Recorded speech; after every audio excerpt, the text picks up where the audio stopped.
While being far from forgotten, Project Keyhole would be the first in the long line of early American spy satellite programs.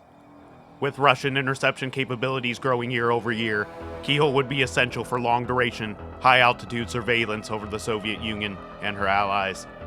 Flying over these nations with relative impunity and ease, Project Keyhole and its Soviet Zenit counterpart would mark a turning point in the space race. Gone were the days of geopolitical years and scientific data gathering. The Cold War was going to orbit. Project Keyhole would lay the groundwork for spy satellites to come, becoming infamous for its capabilities and the sheer political leverage it can muster. No one was hiding from Keyhole.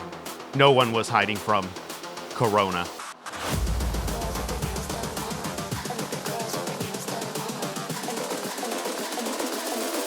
Girls with their nails done now.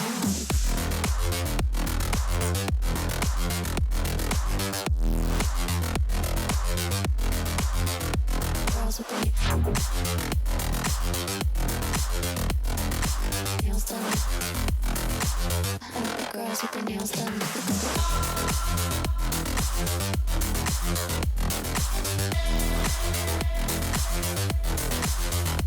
Girls with their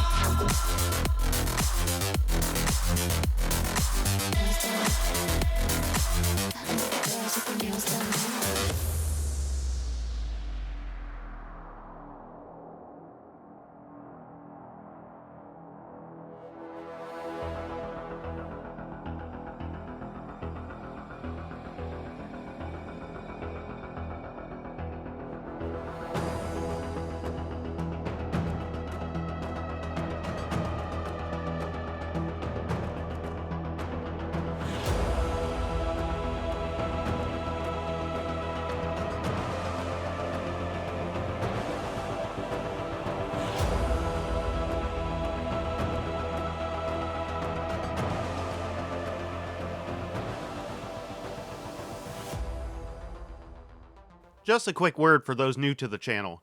I'm Ben, and this is my little project I call Retro Rockets. I make in-depth videos about early and lesser-known spacecraft. We'll check out what's inside these marvels of engineering and talk about what made some successes and others failures. If that sounds interesting to you and want to see more, don't forget to subscribe to the channel to see what forgotten and what not so forgotten craft I cover in the future. Thanks, and with that out of the way, let's get back to the video. So, to put Project Keyhole into perspective and tell the whole story of Corona, we have to go all the way back to that fateful day in 1957, when the USSR would launch Sputnik 1. While not having any spy capability itself, the implications of Sputnik and Russian rocket capability would resonate throughout the West, leading to the perceived missile gap, as well as the massive public unease that was the American Sputnik crisis. Although the American public's fears were valid, many in the United States government were already much aware of the nefarious uses an orbiting satellite could bring. A year before Sputnik 1's launch in 1956, the U.S. Air Force would start the United States' first initial spy satellite program. The WS-117L Satellite Reconnaissance and Protection Program would start off pretty strong, with the Air Force investing a modern-day total of $1.18 billion between 1956 and 1958. In 1958, the secrecy of spy satellite programs in the U.S. government would truly begin, when the program would be transferred over to the ARPA branch of the Department of Defense, the very same branch that most of us now know today, DARPA. With the project under wraps, so to say, ARPA would pour money into the project, making massive strides in electronic photo transmission, and just simply gaining the knowledge base to build a reliable and consistent spy satellite. Even with another $2.6 billion spent, adjusted for 2025 of course, it cannot be understated that this was the absolute start and beginning of spy satellites as a proper manufactured vehicle, and that while being a concept for decades, the design, testing, and rare resources needed to actually make one from scratch wasn't going to be cheap. Another thing that wasn't cheap was not only the tech inside the satellite itself, but the communication facilities and their time taken up by the satellite's transmission system. These early spy satellites would also be later referred to as the SAMOS program. And while actually being quite more advanced than Corona, I think it would be fair to say that the SAMOS satellites were honestly too ahead of their time. While definitely being worthy of their own video in the future, the infrastructure, cost, and low resolution issues that plagued SAMOS inevitably led to its demise, as a cheaper and more archaic solution was found in Samos's concurrent rival program, Project Corona. With development ongoing and the USSR's launching of more spacecraft such as Luna and Sputniks 2 and 3, on February 7th of 1958, the mounting pressure to respond would prompt then President Dwight D. Eisenhower to authorize launches of the Corona satellite platform, finally pulling the trigger and committing the US to orbital spy missions directly over the territories of the USSR. Now under joint command via the Air Force and the CIA, Corona was given the highest priority, and the team set to work prepping the clandestine spacecraft. Starting off with test flights from 1959 to 1960, the first full-fledged Corona flight would launch in June of 1959. While progress started off slow, the downing of Gary Power's U-2 spy plane over the Soviet Union in May of 1960 would see a drastic increase to flights and improvement of the Corona craft. In 1962, Corona would fall under the internal designation of KH, or Keyhole, which would be used for a various number of spy satellite missions throughout the 60s and 70s. In the public eye at the time, it would also be labeled Discoverer, using the guise of life support testing and scientific payloads with the first few flights, going to great lengths to design a whole system to sell its authenticity. Even with this cover story though, the need for Corona and a U-2 replacement was so great that camera-equipped flights were taken before any life support system was tested and could be used. One small note about these life support systems, they were headed by General Electric and would make a system for both mice and monkeys. Unfortunately, both of these types of animals would perish during life support failures and ground testing, and shortly soon after, the whole guise of being academic in nature would be dropped entirely. Publicly, Corona would launch 145 times, and, adjusted for inflation, would cost an estimated $48 billion. To note, and to just drive home how insane this is, that this is only counting Corona, and we will probably never know the true cost of Keyhole altogether. As well as this, secrecy was ever paramount. The families of the around 1,200 individuals cleared for the project at any given time did not ever mention, infer, or left evidence of what they were doing, with family members only being told that it was classified. Back in the good old days of landlines and in-person meetings, phones to the outside were equipped with muting buttons to silence background talk, and the CIA would even have greenlit hotel choices, with them being frequently inspected for bugging devices. Everything, and I mean everything, outside of the government was code word. Cameras would become optical bars, or OBs, even with the term film being replaced by material entirely. The numerous missions of Corona itself would last all the way until May of 1972, marking over a decade of near constant reconnaissance of the Soviet Union and the world. Corona would also remain classified for many decades, finally being declassified by then President Bill Clinton in the year of 1995. So, now that we know the history of how Corona came to be, it's time, as always, to see what makes this incredible machine tick.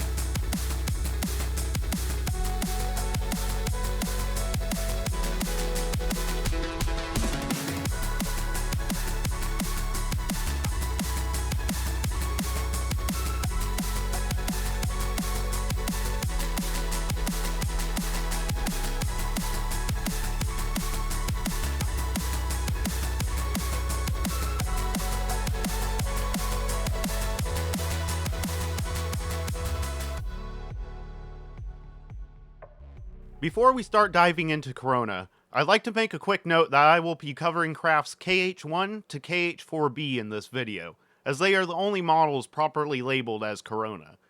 As you can tell by the video title, this is a part 1 to what is going to be a 3 or 4 part series covering all of the Codename Keyhole spacecraft.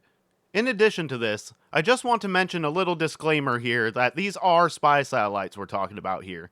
So while Corona and much of Keyhole is known about, many photos and details are most likely omitted, redacted, or not documented at all. I mean, look at this shit, guys. Anyways, with that being said, I'll do my best with the information that's publicly available. Now let's get into it. Starting with the design of the early Corona craft, the KH-1 to KH-3 variants, also known as Corona C, would be made from the aluminum shells of the Thor Agena A upper stage. The original KH-1 would see it weighing in at a respectable 1,717 pounds, or 779 kilograms. However, by the time of the extended and Agena D equipped KH-4B, this weight would be tripled to over 3 tons, with KH-4B, the last of the Coronas, coming in at a staggering 6,600 pounds, or 3,000 kilograms. Much of this weight increase was due to the rapid advancements to the Stage 1 of Corona's Thor launch vehicle, growing in size and power year over year, and at many times even month over month. In combination with its 3 Castor solid rocket motors, the end of Corona would see the 1966 Thorad SLV-2G launch vehicle producing over 320,000 pounds of thrust at liftoff. Even with this performance, the very nature of early Corona with Thor Agena was a nerve-wracking and often frustrating experience, seeing many failures even towards the end of Corona's life.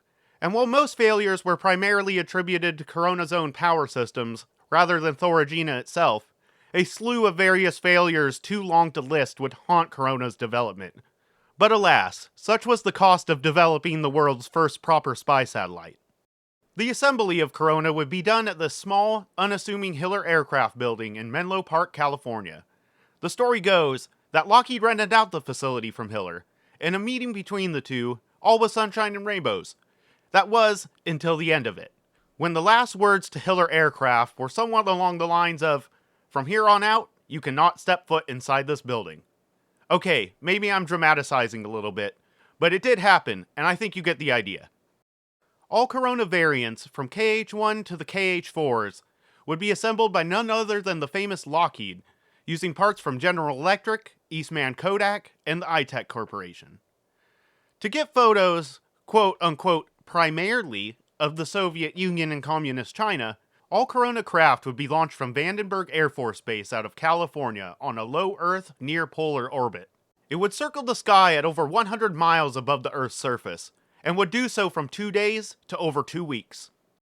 As some of you already know, Corona would use a physical film-based camera system to capture its images. After doing so, it would then deorbit itself, releasing a small film capsule to do its astonishing mid-air plane catch, with the rest of the craft intentionally burning up in the Earth's atmosphere.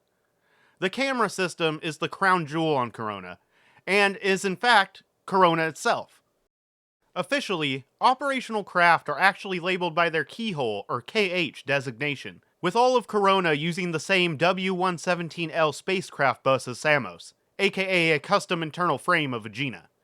Where the difference between Samos differed was the imaging system, the Corona imaging system. We'll do a deep dive into the camera systems later in the video, but when your space fan buddy says, "Oh nice, the Corona program," kindly remind he, or she, that in fact it is technically the camera that is Corona. Oh, and make sure you raise one finger in the air and hit him with the old "actually" while doing it. It's the right thing to do. Joking aside, there's one more thing we have to cover in Corona's design, and it is by far the most impressive. The design, development, and operation of Corona was done by no less than 6 people. These badasses are as follows: Minoru Sam Araki, Francis J. Madden, Edward A. Miller, James W. Plummer, and Don H. Sushler. Man, that is a really hard name to say. With Walter G. Guise as the senior electrical engineer dedicated to Corona's power systems. As a matter of fact, and a fitting end to the design section, these guys were such badass engineers that 5 of these men, with the exception of Guise, would go on to win the Draper Prize in 2005, considered by many to be one of the 3 Nobel Prizes of Engineering for their work on Corona. Now, speaking of those power systems, I think it's time to get into those, shall we? Now, there's not a whole lot that's been documented online about Corona's power systems. In the literal thousands of pages I have went through, there are only small bits and pieces mentioning the power system. I have tried to contact both Lockheed and the CIA themselves, with no luck. I even went so far as to get in contact with the daughter of Walter Guise, and sadly, he passed away in 2002. However, even with this lack of information, we still have some stuff to go off of. The majority of early Corona would use 6 silver zinc batteries that were most likely 24 to 26 volts DC, the standard for just about all spacecraft. These were non-rechargeable, and the film capsule, which we will get into later in the camera section of the video, also housed its own little silver zinc battery as well. Coronas would feature no solar panels. Battery life was around 2 days with the early spacecraft, and with the big chunk that was KH-4B, would range all the way up to 19 days. As far as I can tell, it is not publicly known if Corona teams just slapped a metric shit ton of the older batteries in this KH-4B, or if they deployed a new system, or simply just turned it off to save a bunch of power. But all I know is that they definitely did something. If anyone who worked on Corona comes by this video and knows more about this, or anything in this video for that matter, please feel free to enlighten us by posting a comment below. So, at this point, the attentive of you might be asking, but Ben, what about those power failures you mentioned earlier? If those engineers were so good, why the problems? What's up with that? Well, the majority of it came down to one single component, the static inverter. Many of us know this technology as your standard off-the-shelf power inverter, whether it be a compact inverter used in a power bank, all the way up to the pure sine wave inverters used for electronics and car stereo systems. The main issue with Corona's inverters were, well, they were static converters from 60 years ago, and they were known to be finicky devices. On more than a few occasions, Corona inverters would just simply die on the launch pad, well before any stress of flight was taking place. Something that was definitely not a good sign. Now, why did they have to do this? After all, there was another, more reliable option available in the form of the tried and true ye olde rotary inverter. From what I can gather, the issue was twofold. 1. Rotary inverters are heavy, very heavy. They are basically a solid core motor-like device that rotates at a certain RPM to achieve AC current. I.e., spin it at 60 RPM, you'll get 60 Hz. Not only was this a heavy device, but it was also inefficient to boot, being only half as efficient as a static inverter. Now, the second problem, which I believe was the primary factor in the decision to keep the less reliable static inverter, was the very nature of the older tech, its rotation. Corona is an optical spy satellite, so it needed to stay extremely still when taking its photographs. Every single moving part on Corona, from the film reels to the camera mechanisms, needs to be and was counteracted perfectly. Using a rotary-based system, this would mean that not only you would need to have a heavy-ass inverter, but 2, just to counteract one another from the frictionless medium of space. So my best guess is that the static inverter was kept for these reasons, and that the reliability issues were just something they had to deal with. I mentioned in a previous video about how the two devils of spacecraft design are weight and size. Safe to say, the rotary inverter was both of these things, and it was at least double the weight of its static counterpart. I'm also going to assume here that these inverters were probably used to run the camera's primary motor systems, as large DC motors are overall less accurate and could over or underspeed, making AC motors the only viable method for that fine of control without having to use heavy and complex gearboxes. Alright, I think that's about all I got for the power systems. Unfortunately, and as much as I wanted to, I couldn't find any amp hour capacities or electrical subsystem information, but luckily I was able to find enough to bring you the authentic retro rockets experience. Now, onto the propulsion. Don't worry, I know the power section dragged on a bit, but this one will be pretty quick. All of the Coronas would inject into their orbits using a single Bell 8000 series engine fitted to their Agena shells. This rocket engine was originally derived from the rocket-assisted takeoff, also known as RATO or JATO, canisters for the supersonic Convair V-58 Hustler bomber. It ran on a toxic nitric acid and hydrazine mixture, would produce an average of 16,000 pounds of thrust, and was capable of being relit a total of 8 times.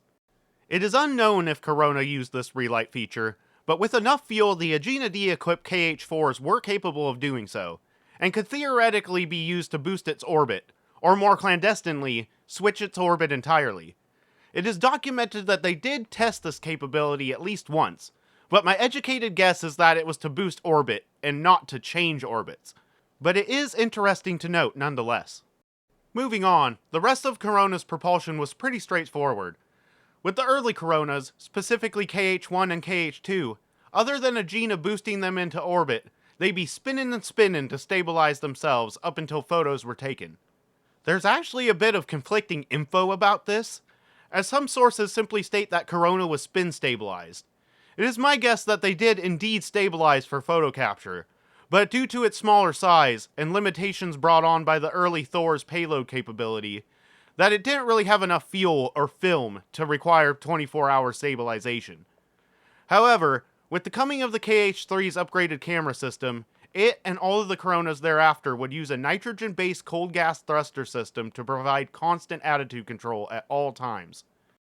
It would be a full 3-axis system, and in combination with its gyro system would allow Corona the ultra-precise, minuscule adjustments required to take its pictures.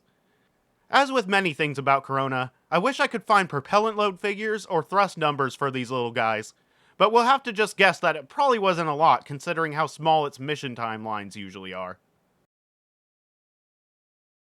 The navigation on Corona was, for its time, pretty incredible. The one key instrument Corona used to navigate itself around the Earth would be its horizon sensor. It was built by Barnes Engineering out of Stamford, Connecticut, and just like other parts of Corona, it was insanely complicated. It would use a series of lenses and infrared sensors to find, lock onto, and track the horizon. It would feature absolutely zero moving parts, and from what I can gather, was made specifically for spy satellites. And boy, these things were crazy. They could not only track the horizon, but actively search for it, and all of this without using any integrated circuits. There are some wild-ass coatings on lenses, extremely complex logic systems, and some radioactive sources are thrown in there to boot. Between the limited data available from Barnes, my own lack of knowledge, and Lockheed's classic distaste for paperwork, I'll be honest here and say that, other than being a souped-up retro version of a TV remote, I have no damn clue how this thing does what it does, and I'm going to just chuck this up to sheer engineering wizardry. Luckily, the next feature on Corona's navigation systems are something that all of us space fans know, a 3-axis gyroscopic stabilization system. I don't think I need to go too deep here. Movement sensors detect drift, sensors send command, spinny gyro move, spacecraft stay still. The main thing about the gyros that should be noted was the fact that, like all early gyro systems, they would tend to drift, and needed a reference to correct for this. This was well before the time of modern IRUs, or internal reference units, so this correcting action would be done by the previously mentioned horizon sensor. Our last navigation feature, the one with the smallest amount of info on it, was the later Corona's star trackers. I have no idea when they were put in, or what star or stars they tracked, but they would undoubtedly be used to aid the horizon sensors in keeping Corona in the right position, and would be especially handy when it was in the dark sections of its orbit path. Funny enough, some material does actually show these sensors tracking one of the Dipper constellations, but it is unclear if that is confirmed to be the case, so take that as you will. As a final note about Corona's navigation systems, it should be mentioned that, without a proper IRU, Corona itself would have zero reference as to where it was in space, and would simply just track the star and horizon until its mission was over. Now one might ask, well Ben, if it has no idea where it's actually at, how does it know when to take its pictures or drop its capsule? And that is a great question, a question that segues us into the next part of the video, communication. As some of you might have gathered by now, both of the photo taking and the film capsule drop sequences were commanded from the ground. Originally, this would be done from a small, average-looking building in the heart of Palo Alto, but as the program grew, primary ground command would then be later transferred to a larger and more permanent facility in Sunnyvale, California. By 1965, the Sunnyvale facility would even feature multiple control rooms for handling simultaneous Corona missions at one time. The tracking for Corona would be done out of Vandenberg Tracking Station, and in 1962, a remote facility in Greenland called the Thule Tracking Station would later be established. These communication operations as a whole would later go on to be dubbed the Satellite Control Network. It is today under the control of Space Delta 6 of the US Space Force some 60 years later. Just going to show how the legacy of Corona's communication systems continues to this very day. Continuing on, once again I am disappointed to report that no frequency, antenna, or radio system details are publicly available for KH-1 to KH-4, but we do know that Corona did not use the later 60 GHz signals that other Keyhole craft are rumored to use, as the satellite arrays used for their Earth block communication frequencies were not fully operational. Or were they? It is possible that the Grab or Poppy series of ELINT radio spy satellites, ones which probably deserve their own video as well, might have been able to relay commands to Corona, but due to their low power systems, I again doubt this, as the signal strength would be pretty iffy for a mission as critical as Corona.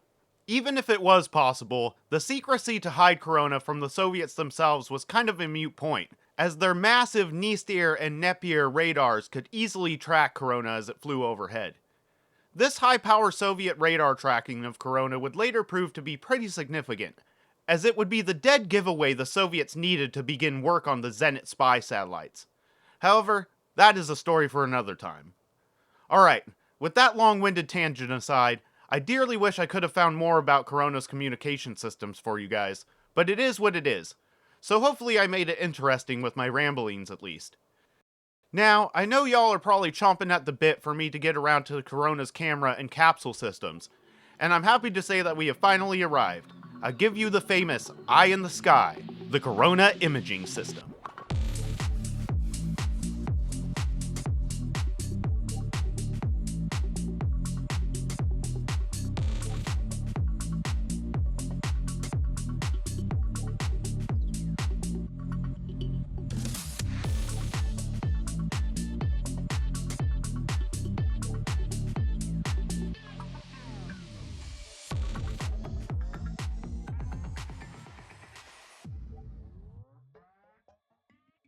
Okay, so this is going to be a doozy. Just between KH-1 to KH-4B, there would be no less than 6 distinct camera systems on board, and would steadily gain performance throughout Corona's lifespan. This is huge deep dive territory here, so we are going to go through them one by one, starting with the OG, the KH-1 camera, known as Corona C.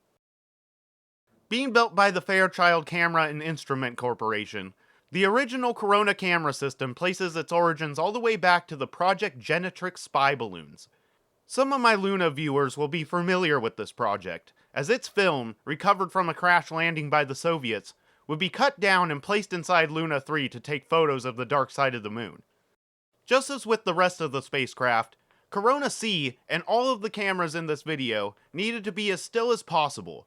As I alluded to before, without gravity, drag, or friction, any internal movement of Corona, especially the spinny kind, could have a drastic consequence on image quality, leaving them blurry and unintelligible to government photo analysts.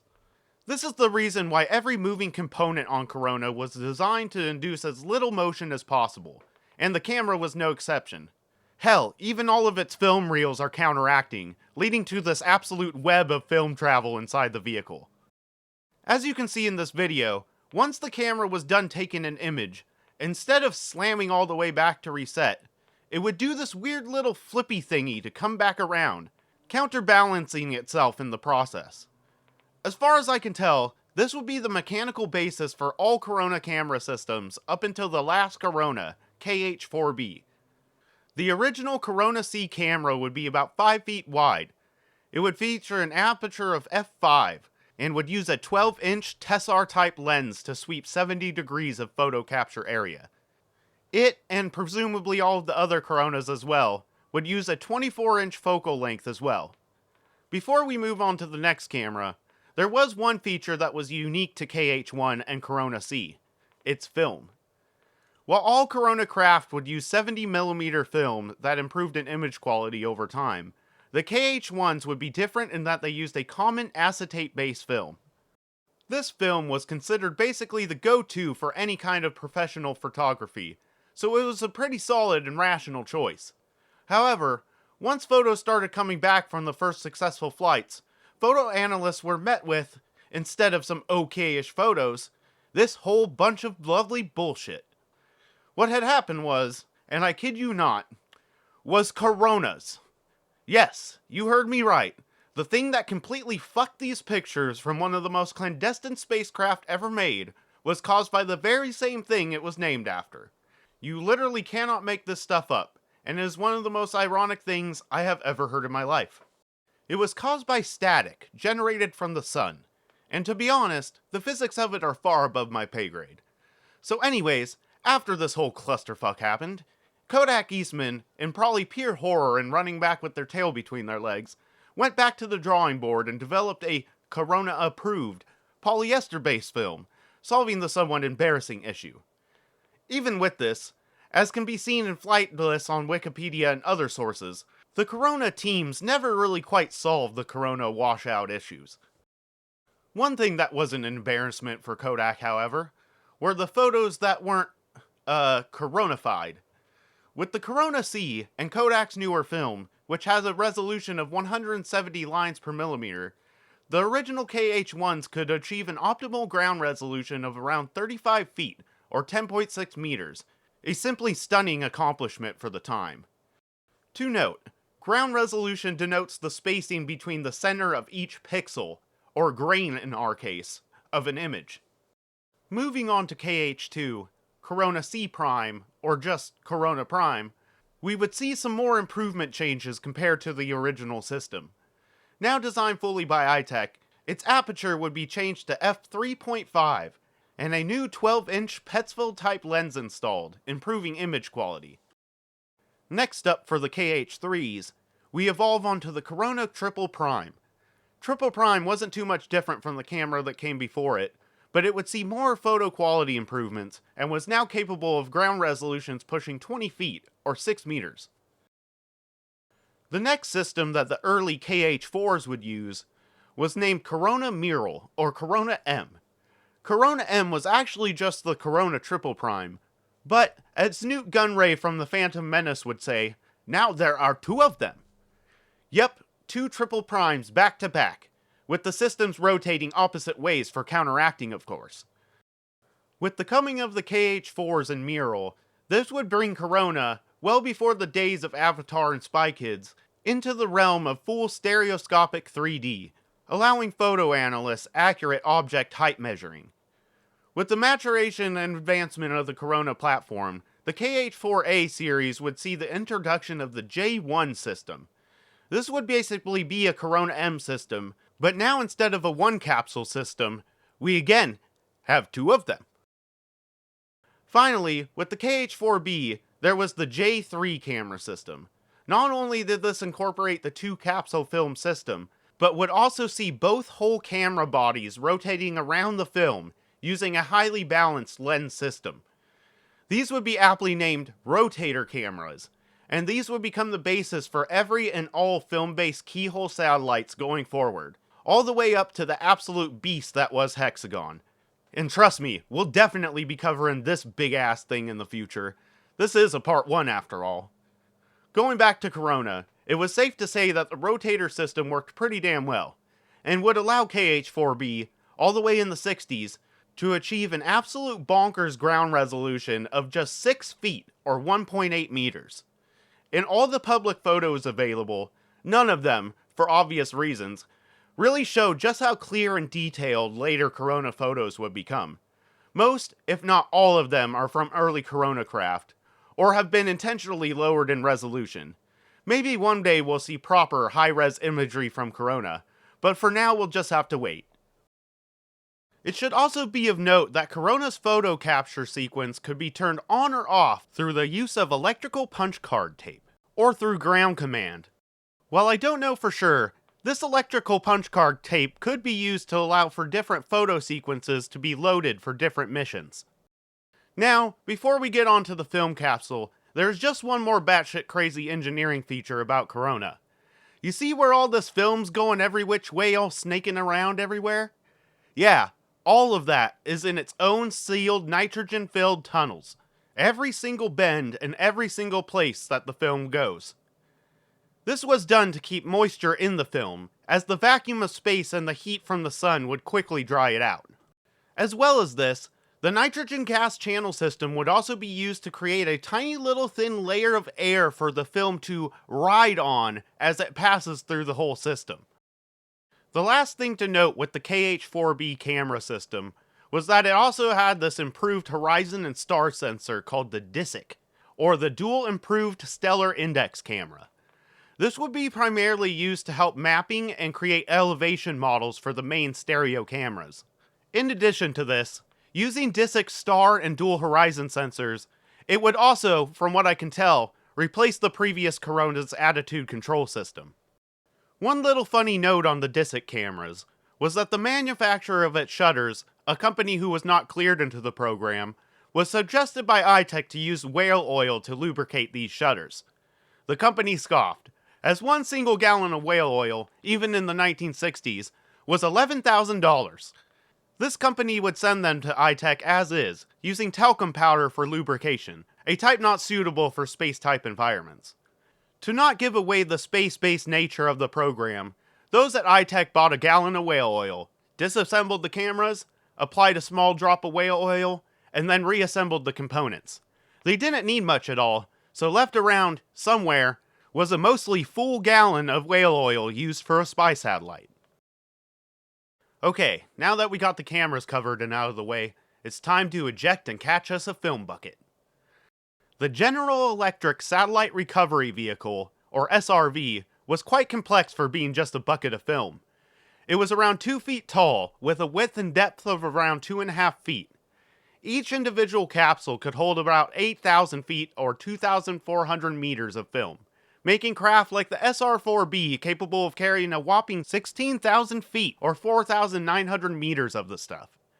They would weigh around 80 pounds each, and would house such electric systems as a radio beacon, retro-firing systems, a telemetry system, and even a little strobe light to make it visible to capture crews. It would deorbit itself using a backwards-facing solid rocket motor. I wish I had info for it, but spy satellites be spy satellites, and such is life. Its thermal isolation system consisted of an ablative heat shield, a steam water heat extraction method, and would be blinged out with a coating of pure gold under its heat shield. So while we're on the subject of that weird steamed water thing I mentioned earlier, it would be placed somewhere between the outer shell and the inner shell that held the film and electric systems. As this water boiled, it would be vented out, taking the heat with it. However, there was a chance that small leaks in the seals could lead to the inner compartment. To combat this, testing was done to find the best moisture absorber to protect the film. It was found that sanitary napkins, known today as feminine pads, was the answer, and would go on to line the edges and voids in the Corona capsules. After ejection from the KH craft, the SRV would, at first, use 2 little bitty solid rocket motors, one to induce a stabilized spin, and another to despin the capsule. Later, these would be replaced with a cold gas jet system, as it was found that the solid rocket motors had a somewhat stubborn tendency to explode, and just absolutely fuck the capsule. Some sources online claim that the switch was due to the solid rockets causing too much spin, but internal documentation from Lockheed, links down below, reveal that they just blew up a lot. After this somewhat annoying issue was solved, and spin was induced, the SRV's ablative heat shield would take most of the brunt until reaching an altitude of around 60,000 feet, where its parachutes would deploy for its final descent. They would be your classic Drogan main 2-part system, with the addition of a reefed capture point section that was used for its aerial captures. The SRV was capable of floating, and could be recovered from the ocean. However, this was only for a limited time, as after 42 hours, a special salt plug at the base of the capsule would allow water ingress to intentionally sink it, denying it to anyone who tried to recover it. Unfortunately, the SRV had no system to destroy itself in the rare case it would hit dry land, but it was thought that the impact would completely destroy an ejected capsule. We'll see later that one particular Corona had other plans, but we'll get to that at the end of the video. Even with many successful water recoveries taking place, what the SRV is really known for is those aerial catches. Using this hoop and winch mechanism, pre-positioned aircraft would fix onto the SRV's radio beacon and move in to intercept. From there it was pretty simple. Once the catch was completed, the SRV was hauled into the cargo bay and stowed.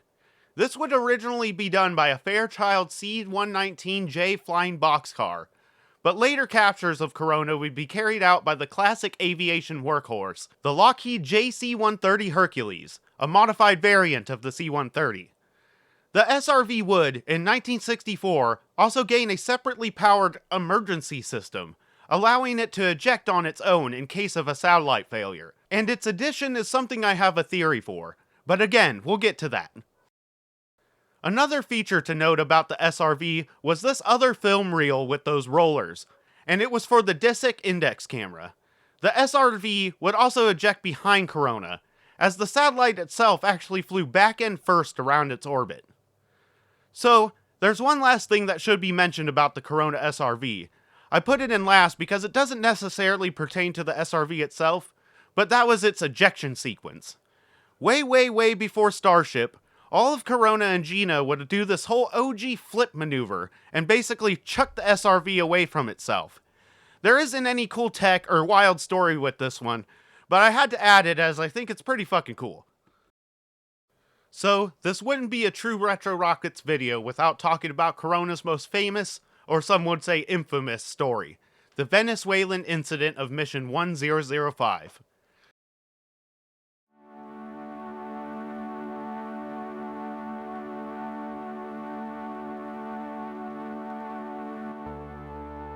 Corona Mission 1005 started off strong. Orbit was achieved, 300 plus photos had been taken, and things were going pretty good. That was, until the film broke.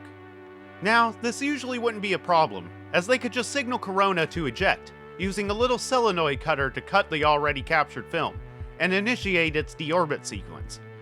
The teams indeed sent this signal, and Corona replied, through telemetry, that it was all good, bro, I got you.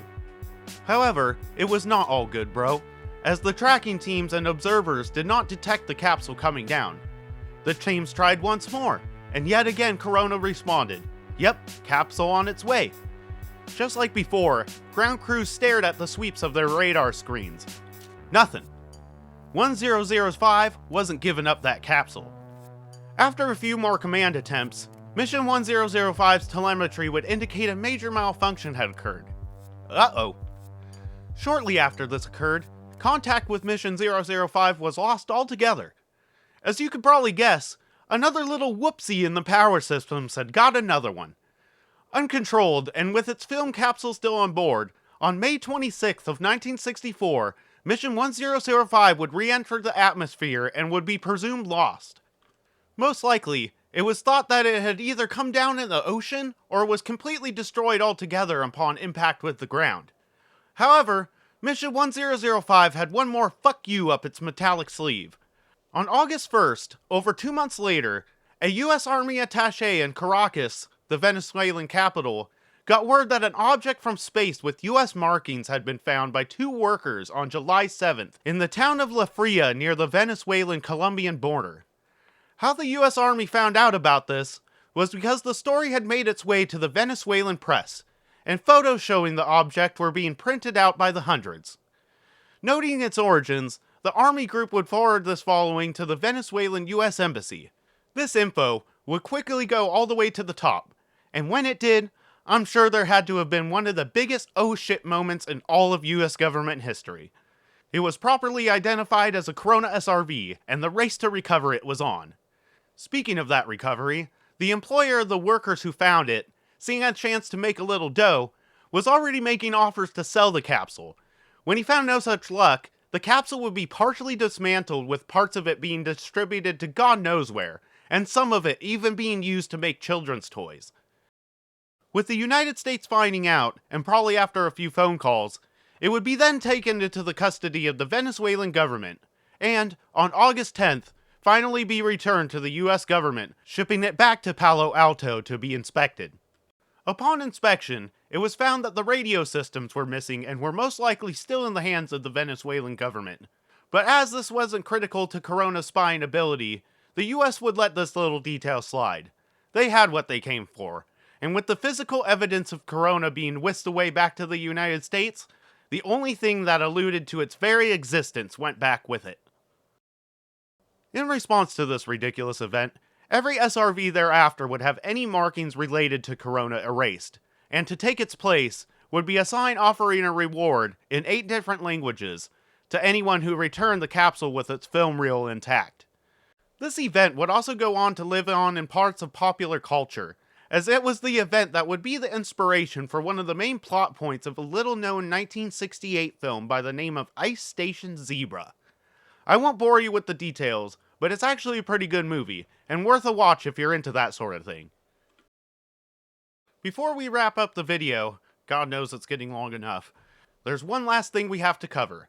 I know somebody's going to mention it, so I'm covering it preemptively, and those are the supposed Corona calibration targets.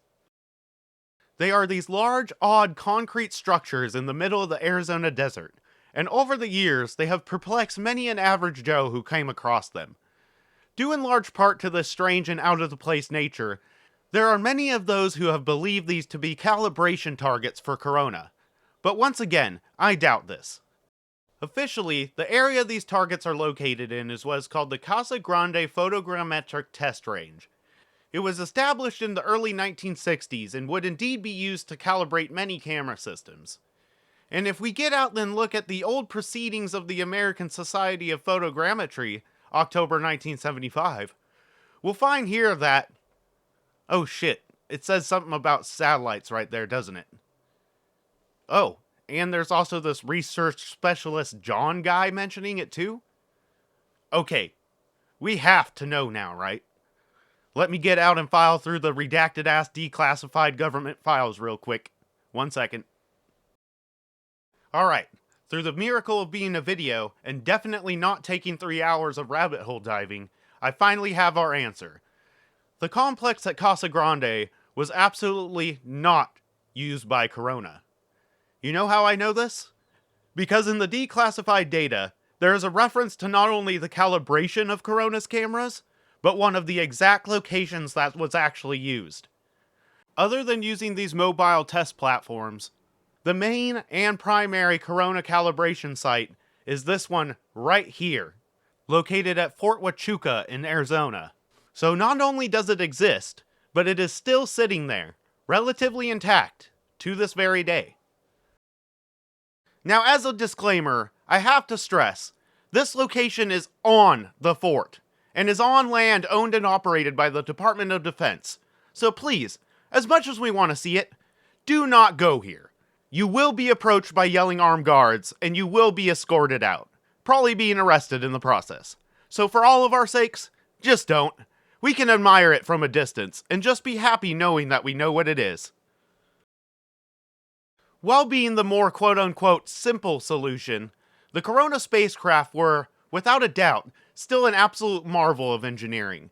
It was so groundbreaking, in fact, that with its very first full recovery, done on August 19th of 1960, 360 miles southwest of Honolulu, Hawaii, would provide more photo coverage of the Soviet Union than all of the U-2 spy plane flights combined. Corona photos would later go on to find lost Roman forts, be used for agricultural research, measured weather patterns, and even sent up the first ham radio satellite, Oscar 1. Going to show that just because you're born into a shitty situation, doesn't mean you can't overcome it and help the world. Corona, the Soviet Zenit, and all the spy satellites that came after them played such a massive role in checking the power of both sides during the Cold War, and even today.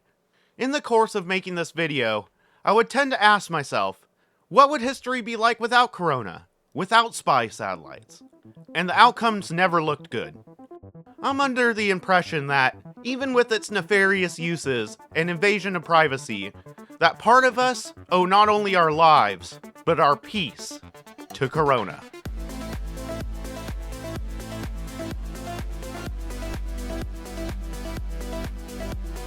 Whew, that was a lot of work. Finding info on secret government projects is no joke, but then again, I wouldn't want it any other way. Even if these videos take some time to make, you guys can be rest assured that every single second of them will be researched, voiced, and produced by me, and me alone. I'll never ask for your money, but if you'd like to support me, please just leave a like, comment, or subscribe, as that really helps the channel to get the attention of others who would be interested in the amazing machines that are spacecraft. As a final note, I just want to thank every single one of you for watching. Without you, this channel simply wouldn't exist. And from the bottom of my heart, I love you all. As always, I'm Ben, this is Retro Rockets, and I hope you have an amazing day.